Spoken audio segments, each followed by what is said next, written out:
Hello, my name's Keith, and I'm talking about the second precept today. The second precept is Adinadana Vairamani Sikkhapadang Samadhiyami. Last week we talked about what the last three words meant, Vairamani Sikkhapadang Samadhiyami, meaning that I undertake the training rule to abstain from something. So Adinadana. Dana, let's deal with that first. Dana is generosity. So dana is what's not given, what's not freely given away. And dina means to take. So taking what's not given is dina dana. So the second precept we're talking about means that we are abstaining from taking what's not freely given away. And what does that mean? Well, there's a lot of things that can be given away: possessions, property, money, but also time can be given. So if someone is talking to us, we are taking their time. And if we engage in a conversation with someone and they're busy doing other things, and they don't really want to talk to us, but we keep talking to them anyway, we are taking time that they are not freely giving away. And we can say the same thing about their expertise. If they're an expert, for example, and we're coercing them in some way to help us rather than actually paying them for what their time deserves, then that can be seen as a breach of the second precept, taking what's not given. Now, that's the negative formulation of the precept. There is a positive formulation of the second precept as well. The positive formulation of the second precept is, with open-handed generosity, I purify my body. Remember last week where we said that purification meant to become more like the Buddha?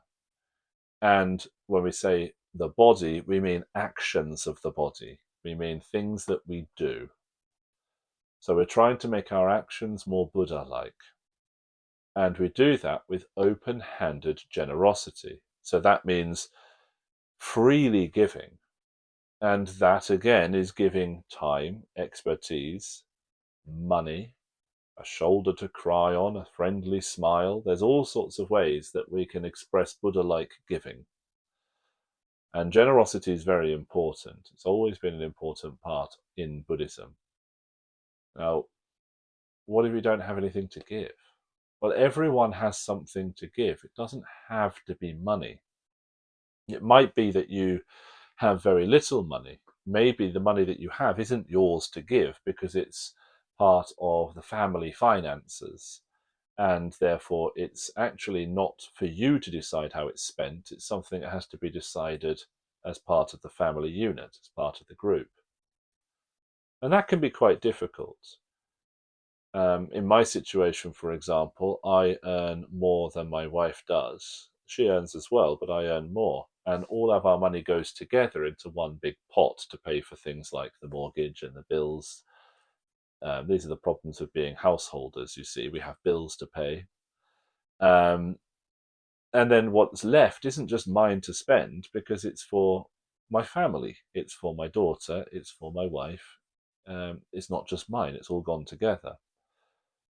And so deciding what we can freely give to, for example, a charity, I can't just take money out of the family finances and spend it, give it to a charity and say, I'm being generous, because it wasn't mine to take in order to give. And so things like that have to be negotiated and discussed. And I think that that's important.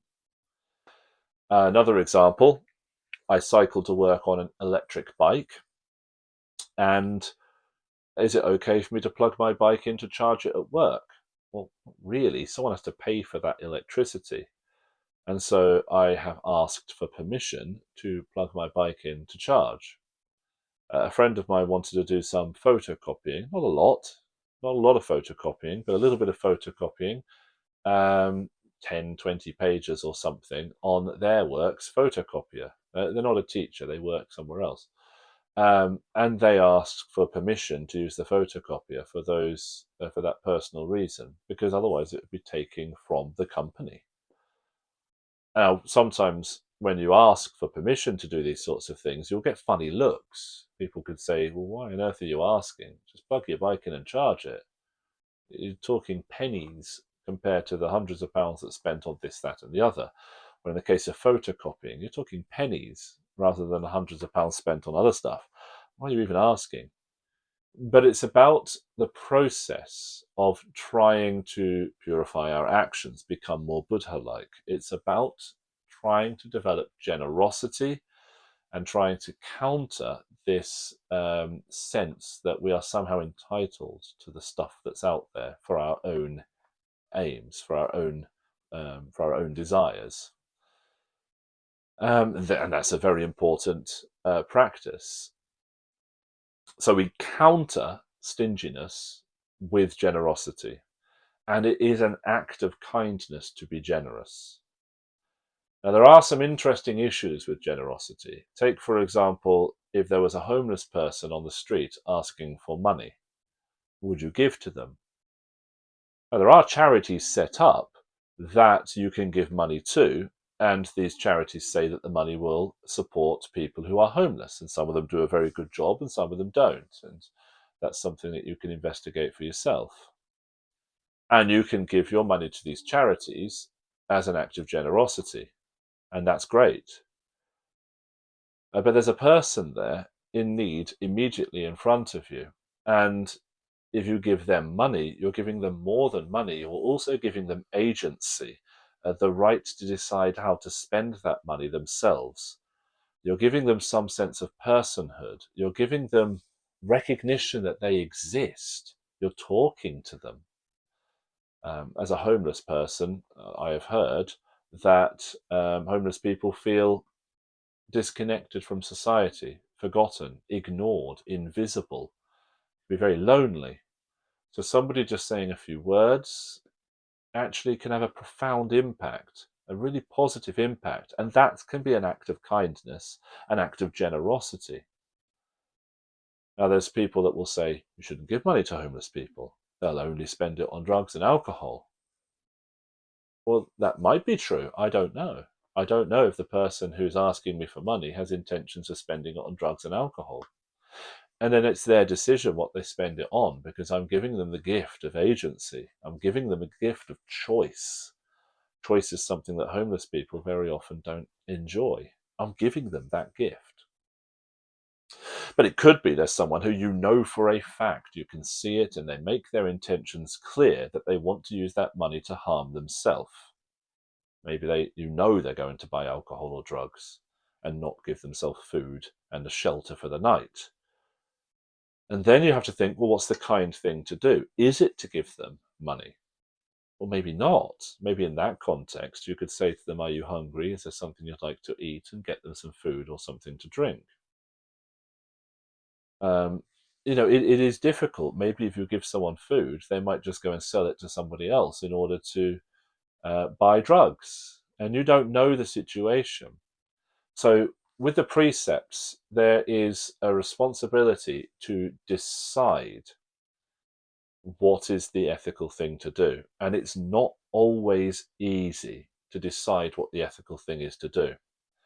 The second precept isn't just, look, don't steal. And you'll think to yourself, I'm not stealing, I'm all right. It's not like that. It's about developing generosity as an expression of loving kindness towards other beings. That's something that can take a lifetime. It can take more than one lifetime to develop that sort of generosity. So it's a practice.